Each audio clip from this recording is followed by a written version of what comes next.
ਸਵਾਨ ਸ਼ਹਿਰ ਵਿੱਚ ਸ਼ੁੱਕਰਵਾਰ 14 ਅਪ੍ਰੈਲ ਨੂੰ ਰਾਸ਼ਟਰੀ ਸਿੱਖ ਦਿਵਸ ਨੂੰ ਮਾਨਤਾ ਦਿੰਦਿਆਂ ਇਸ ਦਾ ਜਸ਼ਨ ਮਨਾਇਆ ਗਿਆ, ਜੋ ਕਿ ਖਾਲਸੇ ਦੇ 324ਵੇਂ ਜਨਮ ਦਿਨ ਨੂੰ ਦਰਸਾਉਂਦਾ ਹੈ। ਸਿੱਖ ਭਾਈਚਾਰੇ ਨੇ ਪਹਿਲੀ ਵਾਰ ਸਿਟੀ ਆਫ ਸਵਾਨ ਵਿੱਚ ਮਿਡਲੈਂਡ ਟਾਊਨ ਹਾਲ ਵਿਖੇ ਸ਼ੁੱਕਰਵਾਰ ਨੂੰ ਸ਼ਾਮ 4 ਤੋਂ 6 ਵਜੇ ਤੱਕ ਇਸ ਜਸ਼ਨ ਦੀ ਮੇਜ਼ਬਾਨੀ ਕੀਤੀ। ਸਮਾਗਮ ਸਾਰਿਆਂ ਲਈ ਖੁੱਲ੍ਹਾ ਸੀ ਅਤੇ ਇਸ ਵਿੱਚ ਰਵਾਇਤੀ ਢੰਗ ਨਾਲ ਜਸ਼ਨ ਮਨਾਇਆ ਗਿਆ।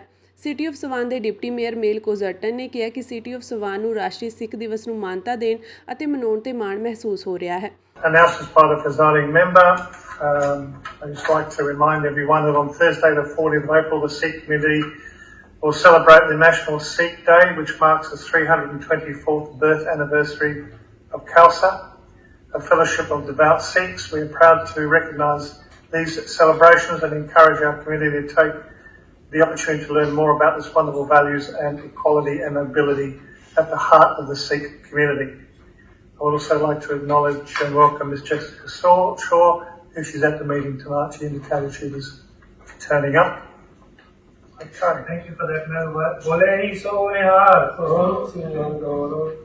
ਸਾਨੂੰ ਇਹਨਾਂ ਜਸ਼ਨਾਂ ਨੂੰ ਮਾਨਤਾ ਦੇ ਕੇ ਸਾਡੀ ਵਿਭਿੰਨਤਾ ਦਾ ਜਸ਼ਨ ਮਨਾਉਣ, ਸਿੱਖ ਭਾਈਚਾਰੇ ਦੇ ਦਿਲ ਵਿੱਚ ਆਦਰ ਸਤਿਕਾਰ ਅਤੇ ਸਿੱਖ ਭਾਈਚਾਰੇ ਦੀਆਂ ਸ਼ਾਨਦਾਰ ਕਦਰਾਂ ਕੀਮਤਾਂ ਬਾਰੇ ਹੋਰ ਜਾਣਨ ਲਈ ਇੱਕ ਮੌਕਾ ਮਿਲਿਆ ਹੈ। ਆਲਟੌਨ ਵਾਰਡ ਦੇ ਕੌਂਸਲਰ ਜਗਦੀਪ ਸਿੰਘ ਨੇ ਕਿਹਾ ਕਿ ਇਹਨਾਂ ਜਸ਼ਨਾਂ ਨੂੰ ਵੱਡੇ ਭਾਈਚਾਰੇ ਨਾਲ ਸਾਂਝਾ ਕਰਨਾ ਸਾਡੇ ਲਈ ਬਹੁਤ ਮਾਣ ਵਾਲੀ ਗੱਲ ਹੈ। ਇਹ ਸਿੱਖ ਕੈਲੰਡਰ ਵਿੱਚ ਧਾਰਮਿਕ ਤੌਰ ਤੇ ਸਭ ਤੋਂ ਮਹੱਤਵਪੂਰਨ ਦਿਨਾਂ ਵਿੱਚੋਂ ਇੱਕ ਹੈ ਅਤੇ ਇਹ ਖਾਲਸੇ ਦੇ 324ਵੇਂ ਜਨਮ ਦਿਹਾੜੇ ਨੂੰ ਦਰਸਾਉਂਦਾ ਹੈ।